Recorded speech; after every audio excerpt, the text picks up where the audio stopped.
Why do we call it a major item? It's really not that big of an issue.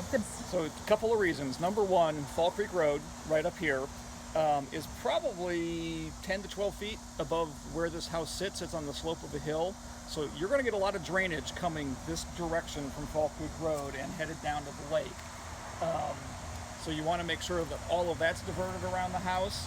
And then you've got about a 2-foot section of roof here on one of the very front gables, or not a dormer, it's a gable, of the house, where they've clearly had gutters in the past because there's actually a subsurface drain there, and they didn't install a gutter this time. So even though it's only this much gutter, that section of roof is still going to catch a not insignificant amount of water.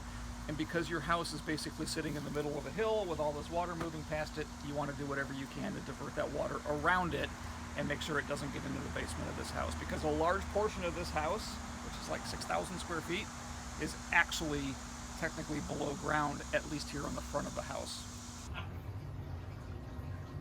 Oh, that's weird. What's weird? It's sticky. As in recent? As in, I think recent, yeah, because I don't know if you can, some of it, there's a little bit of residue on my fingers.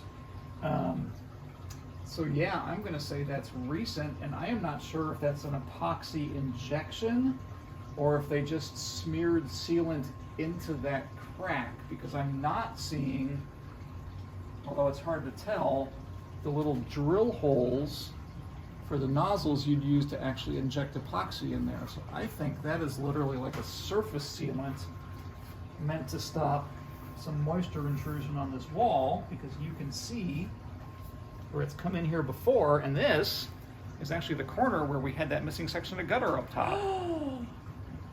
So there you go. That's why gutters are important, because otherwise you get this. The crack wasn't caused by the gutter or by moisture intrusion.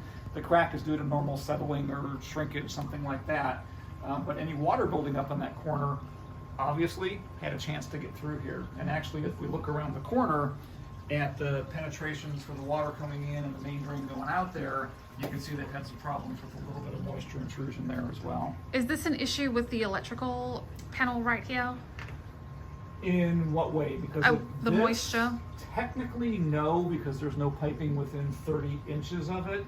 I am going to be a little curious if we can get the cover off of that panel, because it's buried in this workbench, if there's any corrosion inside of it. Because if you look at the screws here, it's very creative to be able to open the panel door. It makes me wonder what the inside of that panel looks like. And that'd be the main panel for the house. That is where the meter is outside, so that may be the main panel for the house. Thanks for watching this video, and as always, please like and subscribe. You'll find the information down below.